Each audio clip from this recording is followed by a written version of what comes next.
Thank you, Nikos. I know you've been very patient all day, so I will make one announcement, one comment, and then introduce a Greek colleague, Dr. Takis Kalofanakis. Kalophonos. Beautiful voice. Yeah, good voice. And because we are doing some work together, so he will explain that. We do have, the announcement is, we do have a Social and Solidarity Economy Academy taking place in Brazil in July, this coming year. And it will be very interesting because there is experiences from Latin America, for instance, Argentina, and how they have worked in the crisis with bankrupt companies, workers taking over, the law catching up to it, some great, and other countries in the region as well, and how trade unions also collaborated with them. Great experience. I think Greece should be there. And I've been listening, and I hear there's so many interesting people, experiences that can be there. Here is my problem.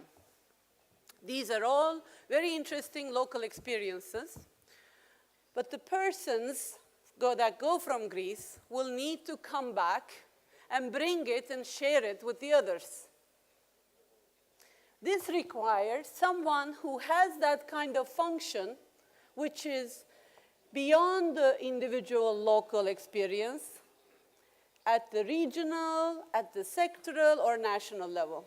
In fact, I've been going to the International Cooperative Alliance meetings, and there is no national Greek representation of co-ops. And I know Bruno has some ideas to elaborate on this. This is the point. As an international organization sitting in Geneva, it is very hard, or as much as we are committed to working with Greek partners, with Greek social economy cooperatives, it's very hard to do this on an individual basis.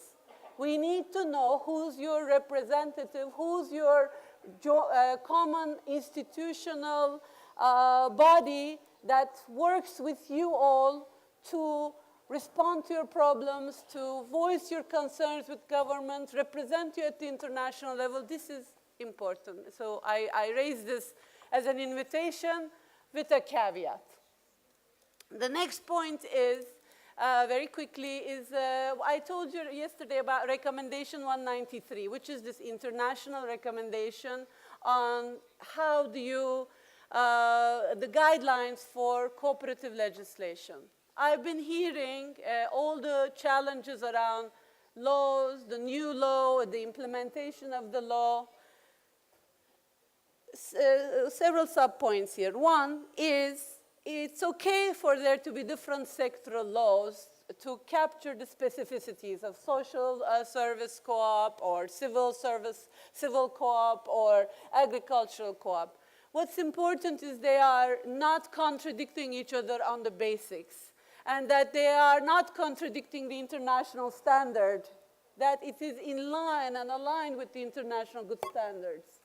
And one of those good standards is having harmonization between these laws, and Takis can tell you more about the efforts for Greece on this, and having a framework law or framework policy that it can all hang together. For instance, you have been mentioning, the next point, sub-point is about implementation of the law. When you pass a law, you need the bylaws, you need the capacity building, that goes with it.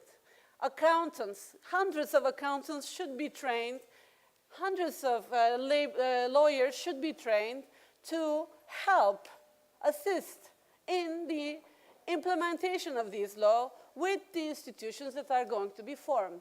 This is not huge work, but it's 2 years after the law and it's not there, and it's very urgent that it comes. And I think you here are the key people to pressure for this. There are lawyers among you, I'm sure. There are accountants among you, I'm sure.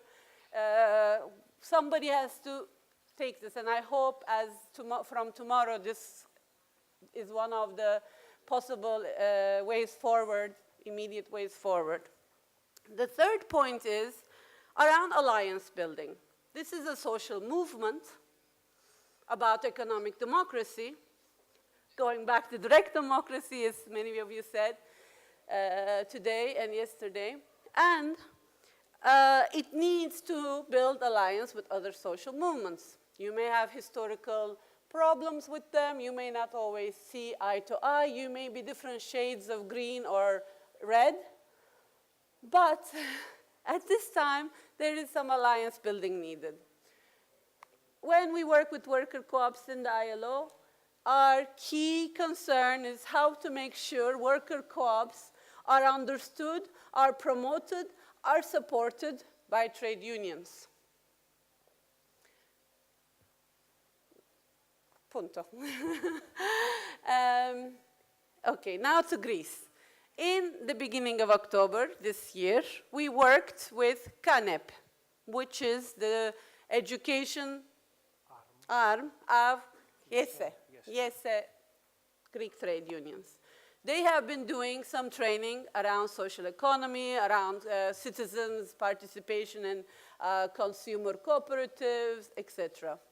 And they brought in the trade union leaders from around the country around how do you do enterprise restructuring of companies closing, sectors struggling, or companies that already went bankrupt, to worker ownership.